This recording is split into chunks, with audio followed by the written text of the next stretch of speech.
Cae la tarde y en un rincón de la ciudad, en un pequeño jardín, alguien cuenta una historia, reflexiona en voz baja o conversa, paseándose bajo los árboles.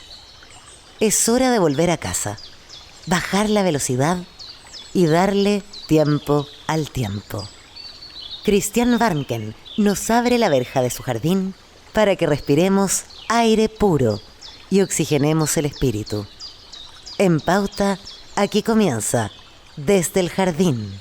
Una presentación de Grupo Educar, construyendo el futuro de la educación técnico-profesional en Chile. Lo esencial de toda exploración será volver al propio jardín y ver las cosas por primera vez, decía el poeta T.S. Eliot. Muy buenas tardes, queridas y queridos radiovidentes que al escucharme me ven caminar en mi jardín, pisar las hojas del otoño, que es algo que me encanta en esta estación. Ustedes ya escuchan el sonido de los pájaros aquí en este sector precordillerano donde está mi jardín. Hoy día es miércoles 18 de junio y vamos a conversar un poco de filosofía. ¿Por qué no? Después de ver las noticias, de ver lo que está pasando en el mundo. Es decir, me parece que como nunca es importante hablar de filosofía, aunque algunos la consideren una de las cenicientas de las disciplinas humanas al lado de la ciencia, de la inteligencia artificial, etcétera. Pero hay que tenerle más respeto porque de ella nació la ciencia y después la tecnología, pero primero estuvo la filosofía y hay que volver cada cierto tiempo a ella y probablemente en tiempos de incertidumbre como la que estamos viviendo, tal vez la filosofía pueda darnos orientaciones o por lo menos vislumbres al ser humano. Tengo en mis manos un librito, antes de presentar a quién va a ser, con quién haré la caminata peripatética, para usar la expresión del grupo de Aristóteles, en este jardín. Un librito que siempre reaparece cuando quiero hablar de la filosofía. Un libro muy sencillo, publicado por el Fondo de Cultura Económica, La filosofía de Karl Jaspers. Y veamos qué nos dice este maestro alemán cuando se pregunta ¿qué es, pues, la filosofía? Y bueno, dice algo que ya casi todos sabemos, que la palabra griego filósofos, se formó en oposición a sofos. Se trata del amante del conocimiento, a diferencia de aquel que estando en posición del conocimiento se llama sapiente o sabio. Este sentido de la palabra ha persistido hasta hoy. La búsqueda de la verdad, no la posición de ella, es la esencia de la filosofía. Filosofía quiere decir ir de camino. Me gusta esta idea de ir de camino porque estamos caminando además aquí en el jardín. Y hoy día vamos a ir de camino en esta media hora que tenemos con un amigo ya del jardín, Alejandro Vigo.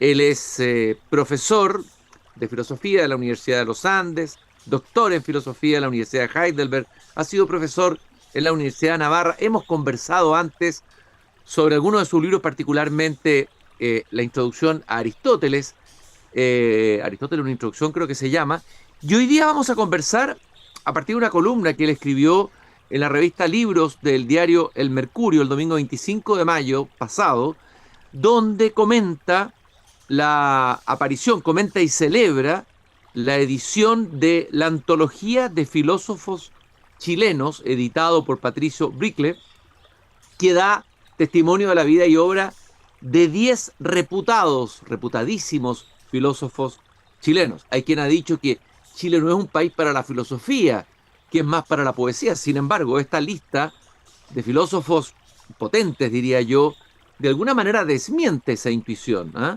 Están, por ejemplo, Carla Córdoba, con quien hemos conversado tantas veces, Joaquín Barceló, Héctor Carballo, Humberto Giannini, Alfonso Gómez Lobo, Jorge Millas, el gran Jorge Millas, por quien tengo tanto aprecio, Juan Ribano, Roberto Torretti y Juan de Dios Vial Larraín. Ya ahí tenemos 10 nombres que corresponden además a una cierta época o a un cierto momento. Hölderlin se preguntaba en un poema, ¿para qué poetas en tiempos de indigencia? Se estaba refiriendo a la miseria más bien espiritual o la indigencia espiritual más que la indigencia económica. Tal vez podríamos hacernos la misma pregunta. ¿Para qué filósofos en tiempos de indigencia? Y Vamos a conversar de aquello y tal vez de otras cosas con Alejandro Vigo aquí en el Jardín. Alejandro, gracias por darte tiempo. Algunos piensan que el filósofo vive, ¿no es cierto?, en un mundo ideal de contemplación, pero el filósofo también vive una vida agitada, tiene que cumplir tareas académicas, a veces tareas burocráticas.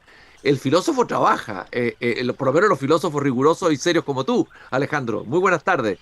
Bueno, buenas tardes, Cristian. Es un gran gusto, como siempre. La verdad es que las pocas veces que yo ando por los jardines es en tu compañía. Así que es para mí muy grato realmente que de vez en cuando me saques a pasear. Así que gracias por la invitación. Oye, lo primero que quiero preguntarte antes de entrar en el libro, aprovechando que tengo la oportunidad de hacerte la pregunta, ¿qué te parece lo que dice Karl Jasper, que es muy general, de lo que es la esencia de la filosofía? ¿Te gustaría agregar algo o tal vez impugnarlo, esta idea de que la filosofía quiere decir ir de camino? ¿Y qué significa? ¿Qué implicancia tiene eso en un saber como el saber filosófico? Bueno, a Jaspers todos lo hemos leído, ese librito en particular, cuando empezamos la carrera en aquellos años. Hoy sería menos Jaspers, pero está volviendo porque se lo está editando, se está haciendo la edición completa en Alemania. Eso siempre motiva que haya una vuelta a los autores. Y es un librito donde, digamos, también está esa visión de las situaciones límite, es decir, hay una cantidad de cosas que marcaron mucho la enseñanza de la filosofía porque realmente dan el clavo en muchas cosas, ¿no? Y el ir de camino es algo muy interesante porque uno podría decir, bueno, ir de camino, si no se halla nunca nada, tampoco parecería ser algo muy satisfactorio, ¿no es cierto? Y de hecho, Claro. Aristóteles tiene algún pasaje donde dice que el encuentro es más que la búsqueda, ¿no? Es cierto que la búsqueda no es un fin en sí mismo, sino que está apuntando a algo que es diferente de la búsqueda misma. Y siendo eso cierto, también es verdad que solo se encuentra algo cuando se busca de cierta manera. Es decir, que el cultivo de la búsqueda no es algo extrínseco a aquello a lo que se encuentra, sino que lo que se encuentra depende del modo de buscar. Y la filosofía no es un buscar cualquiera, es un modo de buscar. Y en ese sentido yo estoy bastante de acuerdo con esto, de que filosofar es encaminarse de cierta manera hacia algo. Y que en realidad uno sabe a qué se encaminaba después de encaminarse, nunca antes. Y finalmente llega parcialmente a veces, precariamente, eh, muchas veces provisoriamente, pero aquello a lo que llega no sería algo a lo que se pudiera llegar con independencia de ese modo de buscarlo, ¿no? Y eso me parece que sí que es un pensamiento a ser rescatado, ¿no?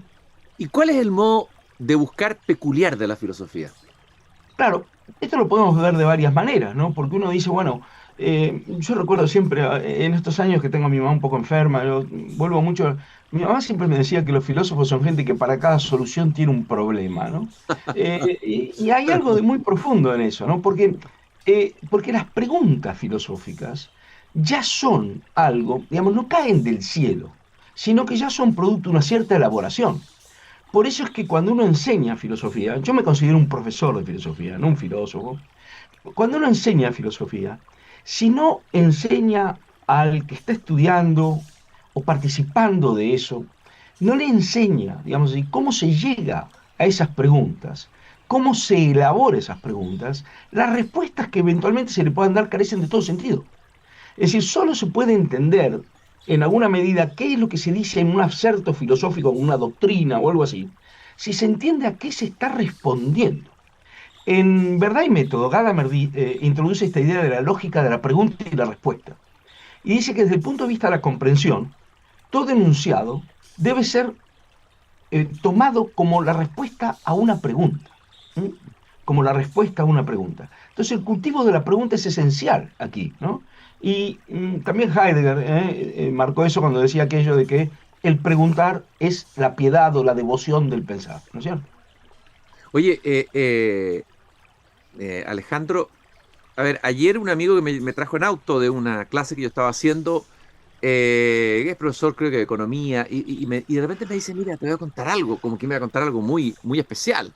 Eh, Fíjate que mi hijo decidió estudió filosofía, como que algo te está diciendo algo, algo extraño. Lo decía con cierto orgullo, pero también como diciendo, mi hijo estudió filosofía, tomó la decisión de estudiar filosofía y está terminando filosofía. Eh, ¿Qué sentido tiene hoy estudiar filosofía? Hay algunos que han hablado, tú en otra columna hablas de las crisis de las humanidades, la crisis de la filosofía. de alguna manera el empobrecimiento del mundo de la humanidad y el mundo de la filosofía, en el sentido de que estaría notando eso en varias universidades americanas, europeas, bueno, y para qué decir chilenas. ¿Tú estás de acuerdo con que hoy día estudiar filosofía es casi un acto, un arrojo, un acto de, no sé si de coraje o de locura, en el tiempo que estamos viviendo? Mira, la verdad es que la filosofía nunca fue una profesión eh, que no fuera a contrapelo de lo que el sentido común parece indicar. Tampoco en Grecia. Es decir, cuando Platón se dedica a seguir a un personaje tan enigmático y tan inclasificable como Sócrates, un señor bastante harapiento que andaba descalzo por la calle y que se rodeaba de jovencitos cuando él era mucho mayor y que se dedicaban a preguntar cosas que la gente de buena crianza y que está apurada no pregunta, no me venga con esto, qué es la virtud, por la calle. No era una profesión bien vista esto. Platón era alguien de una familia aristocrática que estaba destinado a la gran política. El tío de Platón era un miembro del partido oligárquico, la tiranía de los 30. O sea, Platón era miembro de un establishment que estaba destinado a ser clase dirigente ateniense. Nietzsche se enoja porque Platón sigue a Sócrates y deja ese destino, ¿no es cierto? Pero dice, bueno, Sócrates fue el payaso que corrompió a la mejor juventud ateniense, dice Nietzsche, como la voz, digamos así, de el sentido común, digamos, que representa Aristófanes o algo así. Nunca la filosofía tuvo gran prensa. Y después, claro, hubo una época de oro en que el profesor funcionario tenía en general gran prensa y el profesor de filosofía en ciertos lugares del mundo, en una época más bien breve, gozó de mucho prestigio. Pero si uno empieza a estudiar las historias de grandes filósofos como Fichte, etcétera, los que no fueron monjes en el medioevo, bueno, son historias de gente que muchas veces ha tenido unos fracasos existenciales muy importantes, ¿no? Es decir, quiero decir que siempre ha sido una decisión a contrapelo, Cristian. Nunca fue una decisión cómoda. Ahora, la segunda parte de tu pregunta es, ¿tiene sentido esa decisión que además es a contrapelo? Bueno, mira, esto se puede responder en varios niveles, pero voy a ser muy escueto, muy torpe si quieres. Yo le digo a la gente joven, usted no tiene que dedicarse a esto salvo que no le quede más remedio. ¿Qué quiero decir con eso? Si tiene una vocación contra la que no debe ir. Yo soy un convencido de que en la vida las vocaciones no deben ser contravenidas, pero no estoy convencido que todo el mundo tenga vocación. Entonces, ¿qué ocurre? El test de la vocación es muy importante. Las dificultades que ponen los papás son muy importantes para prueba de la vocación. Ahora, si uno realmente tiene la vocación, ha de hacerlo. Es lo mismo que si quiere ser músico, si quiere ser poeta o si quiere ser religioso. ¿Mm? Es decir, esas vocaciones grandes quizás no son lo más habitual, quizá tienen la carga de la prueba, pero a veces superan la carga de la prueba. Entonces yo pienso que bienvenida a la prueba si la vocación logra superarla. ¿Mm? Alejandro, pero ¿cuáles son las gratificaciones? Aquí vamos a estimular a que si hay algún joven que nos está escuchando con vocación, el programa El Jardín, pero obviamente que se está enfrentando a sus pares, se está enfrentando a su familia, se está enfrentando a sus propios miedos. Eh, eh, ¿Cuál es la gratificación más grande que has encontrado tú como profesor de filosofía, como autor de libros de filosofía en la filosofía, Alejandro? Mira, Cristian, yo te voy a ser franco. Yo sería profundamente infeliz si no me hubiera dedicado a esto. Eso es lo que le quiero decir a que le digo, usted dedíquese a esto si no tiene más remedio. O sea, si de no hacerlo sería profundamente infeliz. Pero las gratificaciones que tiene este camino tortuoso, laberíntico, visto de afuera incomprensible, para aquel que realmente ama el conocimiento, ama el tipo de planteo que los filósofos nos muestran ejemplarmente, goza con el proceso de tratar de entender, o dando clase. Cuando yo, por ejemplo, logro, que es muy raro porque uno es el que es, pero cuando logro darme cuenta de que se ha entendido algo profundo, algo importante, eso para mí es una paga, es un privilegio que muy poca gente tiene, ¿eh? Como retorno, digamos así, como recompensa. Eh, eh, y la última pregunta más general antes de entrar en el libro que presentábamos al comienzo, que tú comentaste en tu columna. Sabemos que está en curso ya una revolución, ¿no es cierto?, muy grande en el funcionamiento del mundo y que tiene que ver con el mundo técnico, que, entre paréntesis, hay un filósofo que pensó muy bien este tema, que fue Heidegger, ¿no? Y se Sí, anticipó en muchos sentidos. sí. Estamos en eso ya, ¿no es cierto? Sí, Y muchos están preguntándose, a ver, ¿la inteligencia artificial va a poder llegar a lugares donde tal vez no había llegado nunca la inteligencia humana en distintos dominios y distintas disciplinas? Se va a cambiar la manera de vivir, etcétera. A ver, ¿qué crees tú? Un vislumbre nomás. ¿Qué sentido puede tener? ¿Tiene más sentido estudiar filosofía ahora? ¿Tiene mucho sentido en este tiempo que nos está tocando vivir y que nos va a tocar vivir con mucho vértigo, se dice, en los próximos 5 o 10 años? Porque esas son las transformaciones gigantes que están viniendo en el mundo laboral, en todo, ¿ya?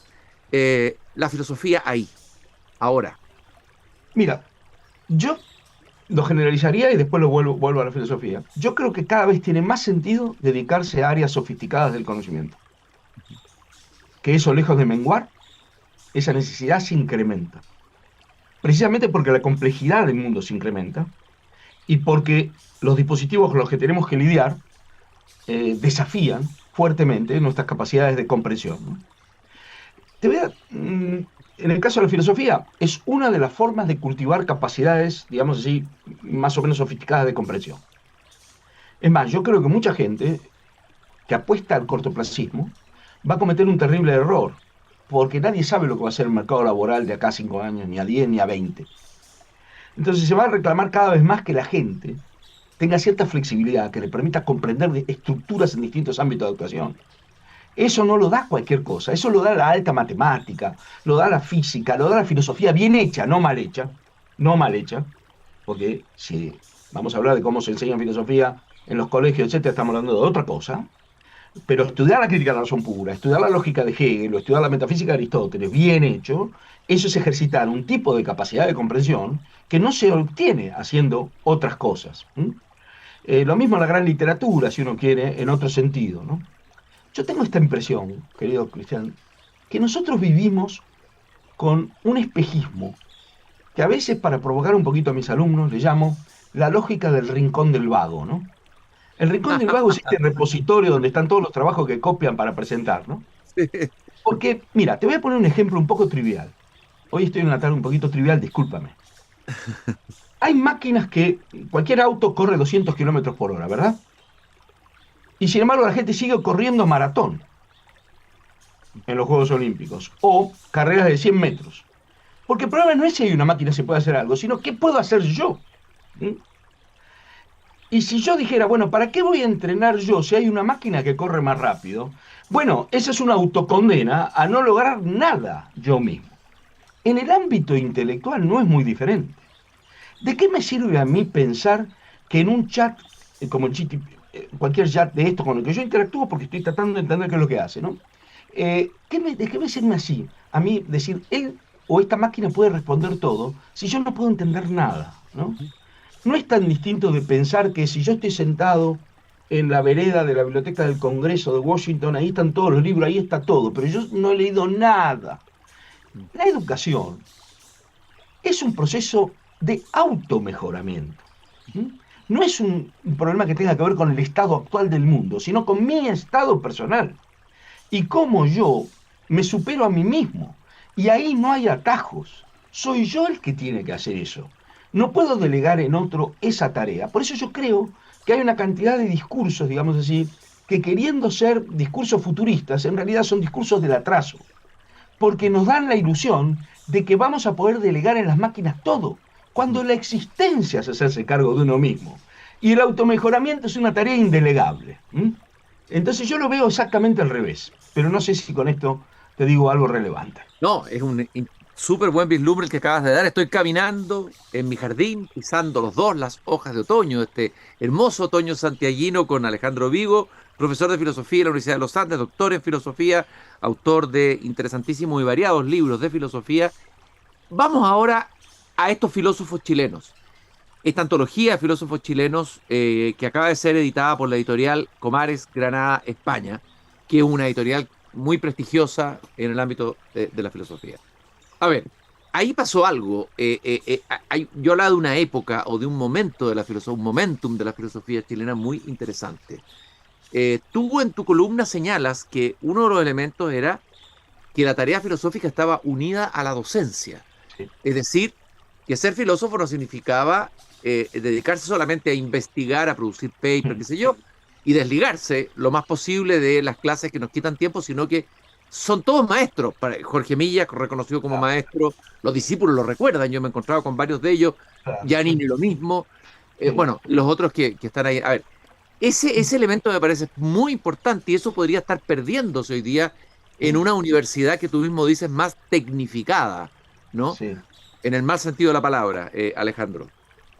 Mira, primero quisiera decir que me parece extraordinaria la iniciativa del editor de este libro, Patricio Brickle. Creo que es algo que tenemos que hacer con más frecuencia. También me parece que es importante rehabilitar las obras de estos autores, hacerlas disponibles de nuevo, ¿no? Creo que hay unos procesos en marcha. Yo estuve a cargo de la obra de Juan de Dios Vial, que se editó y tú conoces esos volúmenes, pero entiendo, no puedo revelar secretos, pero creo que hay proyectos parecidos con la obra de Jorge Eduardo Rivera, y ojalá ocurra eso con Giannini, con tantos otros. Con mi colega Marcelo Boeri hemos editado también los Selected Papers de Alfonso Gómez Lobo, un súper filósofo. Así que yo creo que esto es algo importante, ¿no? Y libros como este que editó Patricio, en el que me tocó cooperar con un artículo, con un capítulo, digamos, que fue el dedicado a Alfonso Gómez Lobo, me parece que hacen una tarea importante. Y también la introducción que escribió Patricio Brique con Gustavo Cataldo Sanguinetti, a la que yo le dedico en esa columna que tú mencionas varios párrafos, porque han dado una visión de lo que ellos llaman la generación del 50, que es tu pregunta ahora, ¿no? Esta generación, como yo la veo, yo soy un allegado a Chile, pero hace 30 años, entonces tengo mucho ya de recorrido aquí, me siento muy de aquí. Fue una generación como de transición entre dos modelos, ¿no? Porque detrás de ellos estaba la enseñanza de la filosofía de carácter más escolástico, que curiosamente era una enseñanza de pretensión sistemática, pero alejada de los textos, ¿m? Alejada de los textos. Y estos autores que aparecen en este libro son todos gente elegante, otra cosa que se está perdiendo, que no critican así abiertamente a la educación recibida, pero se distancian de ella en su praxis, ¿no? Porque son la gente que va más al texto, más a las fuentes, y eso en conexión con lo que no perdieron de sus maestros, que es la vocación docente. Y eso me parece a mí clave aquí, clave. La conexión entre vuelta a las fuentes y no perder de vista, digamos, la finalidad última, que es también la tarea docente, de acompañar a otros para hacerle accesibles esos textos tan complejos y también esos problemas, etcétera. Me parece que ellos jugaron un papel de algo así como gozne o bisagra entre dos Chiles, ¿no es cierto? Y creo que eso lo rescatan bien, esa introducción, eh, Patricio Brickle y Gustavo Cataldo, ¿no? Eh, Nosotros hoy tenemos una sociología del conocimiento totalmente distinta, mm, en donde por presión exterior, en gran medida, el papel de la docencia ha quedado relegado, no te digo a la nada misma, pero casi, casi. Es decir, la sociología que ha producido la tecnificación de la universidad es la de alguien que, en general, ¿no? Siempre hay honrosas excepciones y gente brillante aquí y allá, pero la idea es que hay que fugarse de la clase en la medida de lo posible, ¿no es cierto? Lo que se recompensa es que yo esté en congresos y cuente que tengo relaciones internacionales, que yo diga que publico aquí o allá. La clase es lo que hay que hacer porque no queda más remedio, ¿eh? Yo he estado en lugares donde, bueno, de repente se manda a los ayudantes a hacer clase, ¿no es cierto? Bueno, ese es un deterioro que a mí me parece tremendo, ¿no? Y que es provocado, curiosamente, por la lógica de la tecnificación, de una productividad mal entendida. Porque los incentivos que se colocan son incentivos según los cuales el mensaje es claramente es que la clase no le interesa a nadie, tampoco a los que colocan esos incentivos y mucho menos a los que tienen que hacer su carrera respondiendo a ellos, ¿no? Ese es un panorama bastante desolador. y estaba pensando, Alejandro, que, a ver, una parte importante de la filosofía clásica, antigua, nace con la relación con maestros. O sea, no sé, Claro. pienso en un Epícteto y sus discípulos, pienso en Sócrates, tú acabas de decirlo, en Aristóteles. O sea, el vínculo, el diálogo, una filosofía que se hacía en el diálogo, en la conversación, Claro. en lo oral. Y a lo mejor ahí perder eso puede ser fatal para la filosofía misma, ¿no? Yo creo que sí, porque en realidad la filosofía es dialógica. Ujú. Es cierto que mucha gente defiende la cultura del paper, etcétera, diciendo que es un diálogo, pero es un diálogo ficticio. Mira, yo tengo mucha experiencia en esto porque soy viejo ya y uno lleva muchos años en esto. Y en realidad ese diálogo no ocurre nunca porque lo que uno está tratando de hacer es dialogar con gente que tiene otro auditorio. A veces se replican algunas cosas, pero después los congresos no son un genuino diálogo, pero esa cantera, digamos, ese lugar de ebullición que es lo que, por eso se llama seminario, ¿no? Donde algo surge, ¿no es cierto? Y germina. Bueno, eso es la docencia, es la clase, es, por ejemplo, la dirección de tesis, es también los encuentros entre profesores, que nadie ve. Nosotros tenemos en mi instituto, que es un lugar, digamos, paradisíaco hasta cierto punto, ¿no? Tenemos cada 15 días un encuentro de profesores donde discutimos cuestiones, ¿no? Eso no figura en ningún lado, de eso no se toma en el registro, eso vive oculto, pero esa es la real sabia. No se cuantifica, no se puede No se cuantificar. cuantifica, claro. No hemos hecho nada que pueda medirse, digamos, ¿eh? Entonces no existe, porque si no se mide no existe. Hay gente que te dice esto, ¿eh? Gente que ideológicamente y que son managers universitarios, lo que no se mide no existe. Pero Las últimas palabras, discúlpame, no quiero ser abrumador, pero las últimas palabras que le oí en vida a Gadamer fueron las siguientes. A Hans Gadamer, ¿no? El A filósofo. Hans-Georg Gadamer. Cuando Sí. tenía 100 años dijo esto. Es un juego de palabras en alemán, no lo voy a decir en alemán, pero lo traduzco. Lo que es adecuado no puede ser medido. Qué Eso es en hermoso. alemán, un juego de palabras. Ujú. Was angemessen ist, kann man nicht nachmessen. Lo que es adecuado, conforme a la cosa, no puede ser mensurado, medido. Alejandro, lo que estaríamos viviendo entonces es el triunfo, si esto ha llegado incluso en la universidad, al ámbito de la humanidad, es decir, cuantificarlo todo, es el triunfo del pensar calculante sobre el pensar meditativo, esa distinción que hacía Heidegger. O Eso sea, hablaba Heidegger, claro. el pensar meditativo está arrinconado de alguna manera, ¿no? Frente a este Aquí- pensar calculante que ya se ha apoderado de todos, ¿no? Bueno, aquí el problema no es el cálculo, porque uno del cálculo tiene una eficacia enorme y por eso se impone. El problema es la extrapolación del cálculo a todos los ámbitos, o la identificación del cálculo con el pensar sin más, ¿no? La comprensión no es calcular. Las prestaciones comprensivas no se reducen al cálculo. Es decir, uno puede aprender a calcular, por ejemplo, en lógica se puede enseñar muy mal, porque se puede enseñar la lógica, se enseña a calcular y no se sabe lo que se está haciendo. Yo tengo ejemplos de eso. Yo a veces le pregunto al alumnado que estudia lógica matemática, ahora que hay que estudiarla. Pregunto, bueno, pero ¿qué es esto? ¿Saben? ¿No? Es la misma forma en que aprendimos en el cole matemática. Nos enseñaron a hacer una serie de cosas, pero nunca entendimos lo que estábamos haciendo. En cambio, una reflexión sobre la matemática es tremenda desde el punto de vista de lo que significa el conocimiento y también desde el punto de vista del rédito filosófico. Entonces, no es que el cálculo sea un problema. El cálculo es la homologación del pensamiento al cálculo. Claro. Y la reducción, ¿no es cierto? La reducción del pensamiento al cálculo. Hay algo reductivo de reducirlo todo a cálculo. Yo te quiero agradecer, Alejandro Vigo, profesor de filosofía de la Universidad de los Andes, autor de variados libros, entre ellos varios estudios sobre Aristóteles.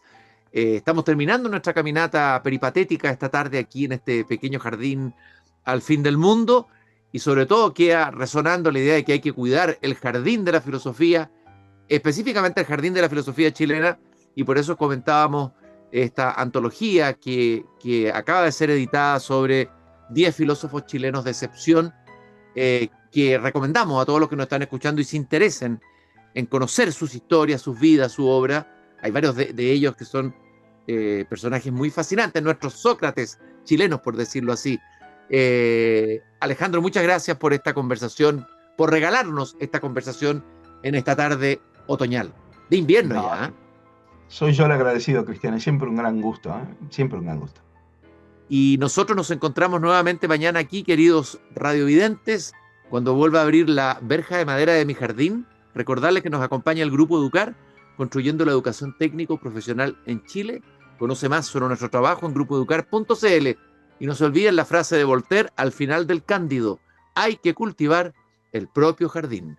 Hasta mañana. Es hora de cerrar la verja de madera del jardín.